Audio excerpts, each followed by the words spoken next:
Everybody, this is Bryce Dubbers. Today we're talking about elbow pain part 2. Do you have pain right above your elbow? If so, today's video is just for you! All right, everybody. So, if you've got pain right above your elbow, this is basically where your tricep connects.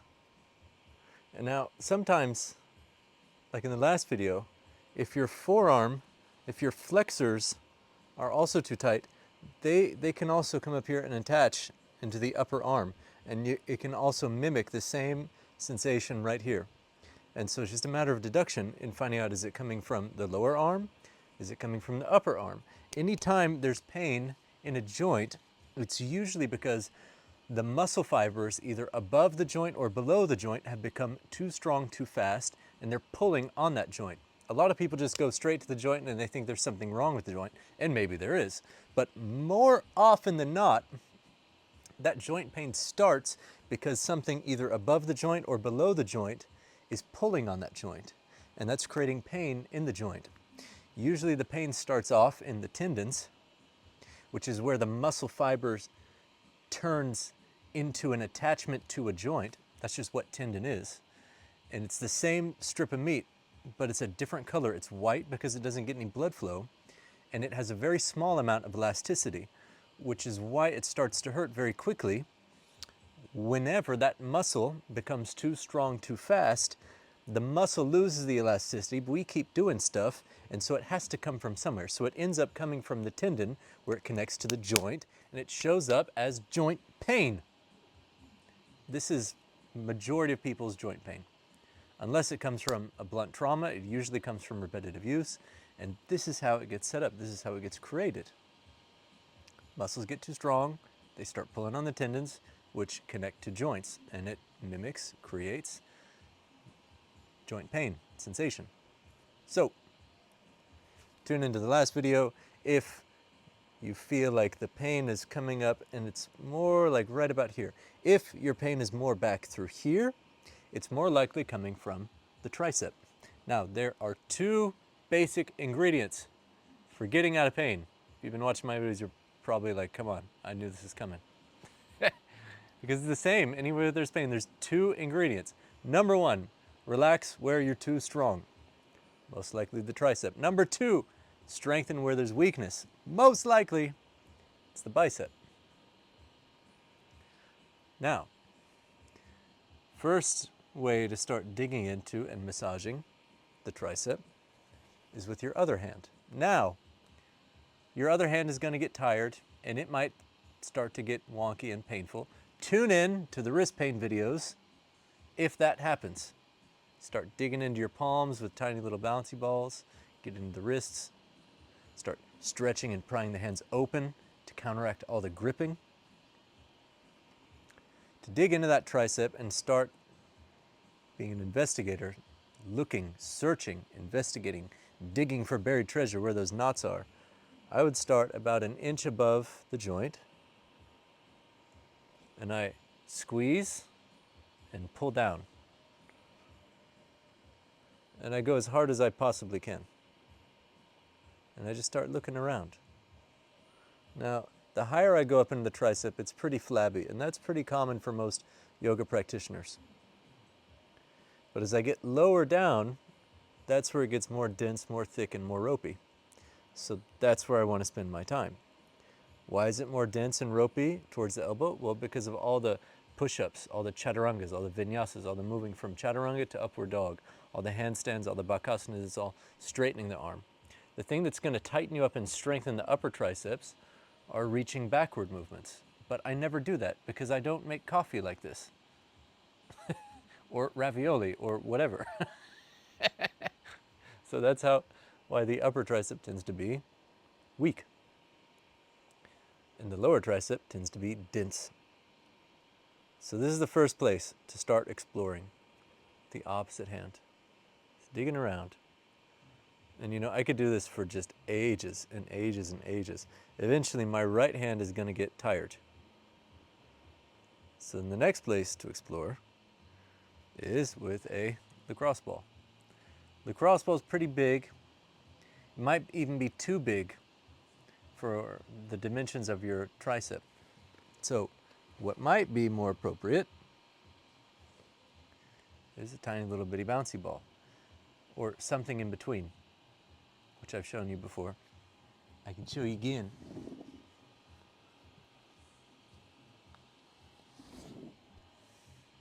So, tiny bouncy ball, this one I think is 28 millimeters. This is a medium size bouncy ball. Maybe this is, I don't know, 35 or 40. And then we got a lacrosse ball. So you can see the difference in the dimensions. Tiny bouncy ball, great for the hands, for the feet, for hard to get to places. Forearms, wrists. This guy, really good for triceps, deltoids. And this guy is just an all-around, just first once over. This is usually where I start. So we're gonna start here, and then we're gonna go over a mystery spot that no matter how many times and how much you dig into your triceps, you still got this reoccurring pain, this little bonus.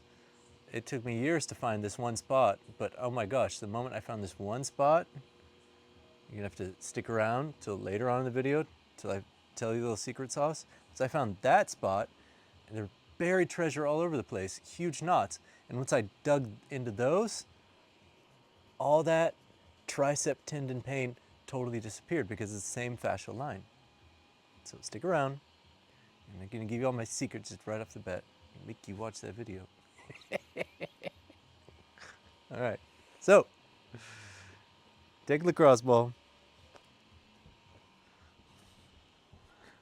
I'm gonna lay down on my back, take my arm out to the side, elbow bent, take this lacrosse ball, yeah, an inch, about 2 centimeters above the joint, and just start rocking side to side. I can press down with my other hand, I can roll up onto my shoulder, stay on the left side of my hip and ribs so I can get the maximum amount of pressure. And just start working my way up.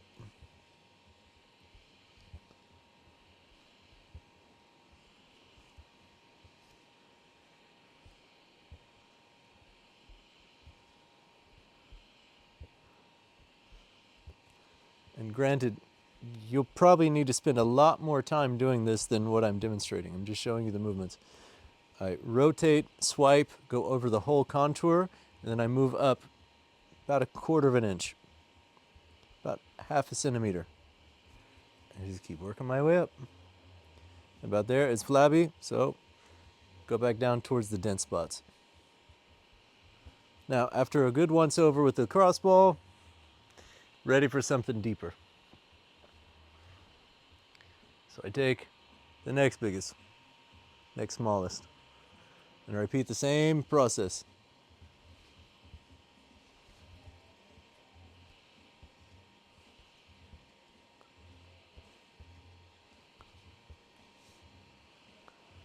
And eventually, the smallest one.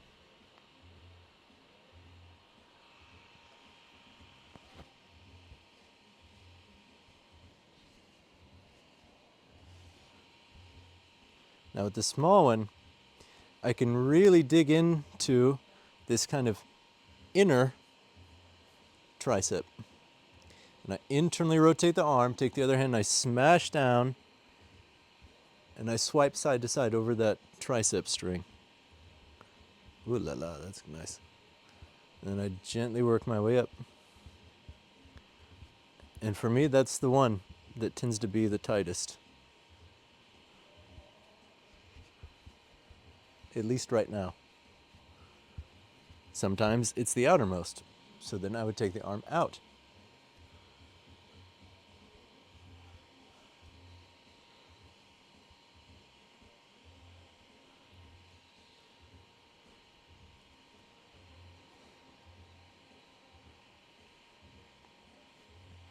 Or maybe it's right in the middle. Best option, do everything. And notice for yourself which point feels the most dense and which spot brings about the sensation that's connected to that tendon pain. And that's gonna kind of really grab your attention. And you follow that line.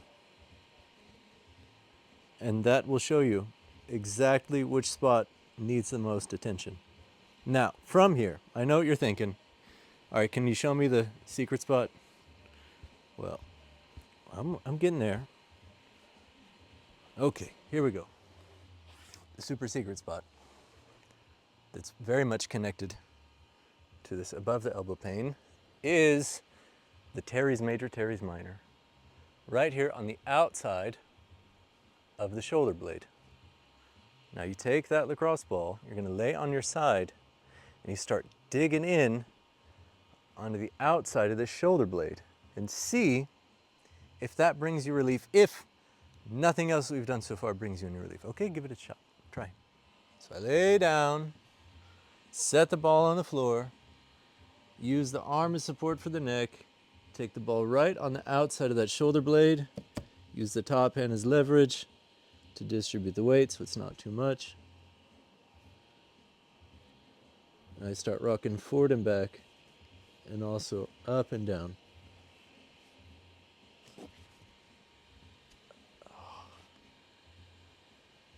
I like to start at the back of the shoulder blade and I roll the ball forward, right over that edge of the shoulder blade. And for me, that gets the most relief.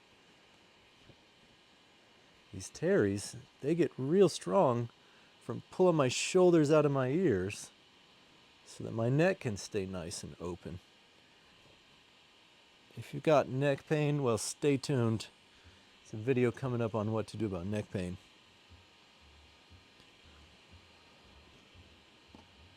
So spend as much time as you like, work your way down that teres, as far as you want to go, maybe into the serratus. More videos on the serratus coming soon. But let's just see what that does.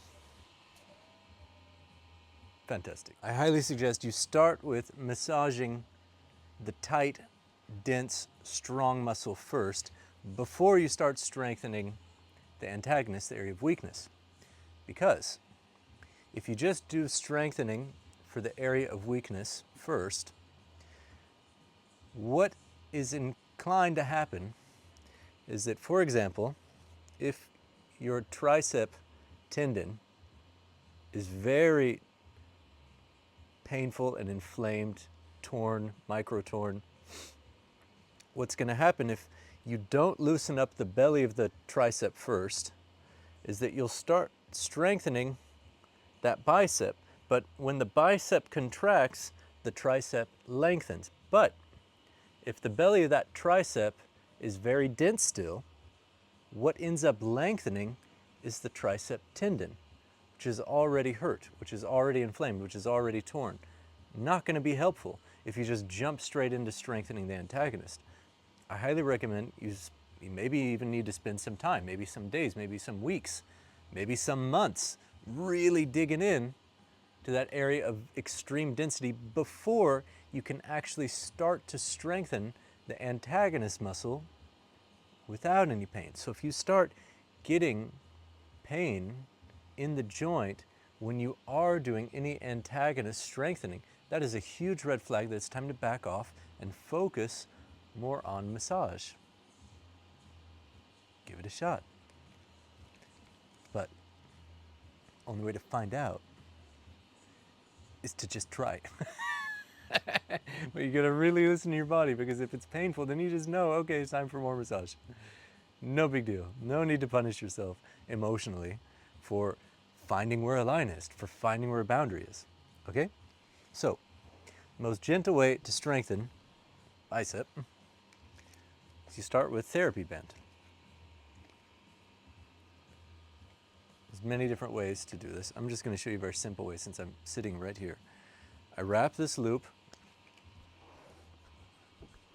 around my foot, take the other end of the loop with my hand, and I just start gently pulsing, bending the elbow.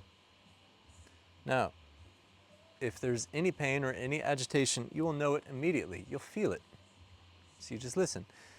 If the elbow pain is coming from the hand and from the forearm, this might reoccur. It might trigger it like it's doing for me right now. So then I'm going to change my hand placement. Instead of doing palm up, I'm going to do palms like parallel.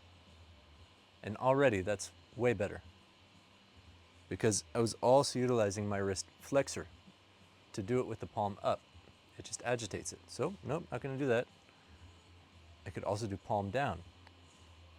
That also agitates it. So I'm going to do palms parallel, because that just feels ideal for right now. You know, there's no one way to do anything. There's just an eternal experimentation. Because anytime there's pain, that's a red flag that something's off. Something needs attention. Something is hurt. Something needs love. And I'm only limited by my imagination of trying different ways of doing things.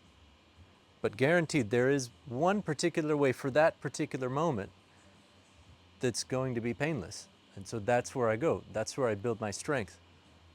And gradually, as I get stronger, as bones start returning to where they're supposed to be, as pain starts to subside, then I can gradually try in other directions and test the waters. And if I practice within a range of movement where there's zero pain, this is what's gotten me here. Gradually, I'm able to increase the range of movement in different alignments without any pain in places that were painful before. So this is the most gentle way. You can also use weights. You can gradually start doing things like pull-ups. More on that later. But if that is very much, if your elbow pain is coming from your hands and from your wrist flexors, probably the pull-ups are going to be too much, unless you got one of those nice bars where you can have your arms in different directions. You can always keep the feet on the ground and just play with engaging the biceps. Practice, experiment, enjoy your practice. Find a way to really enjoy it. Stay curious, stay open. If you're rushing through it mindlessly, you're probably going to hurt yourself all over again. So I hope this is helpful for you. Hope you're enjoying this experience. I hope you're learning something. Please practice. Give me a shout, write a comment, send me an email, send me a message on social media. Please let me know if there's ever anything I can do to support you. I really love my life. I enjoy this work. I love sharing this work, if you can't tell. And yeah, to be continued, dear yogis. You're always welcome to come join me here in Absolute Paradise. Retreats coming up right around the corner. So anyways, sending you all my love, blessings, and Hari Om.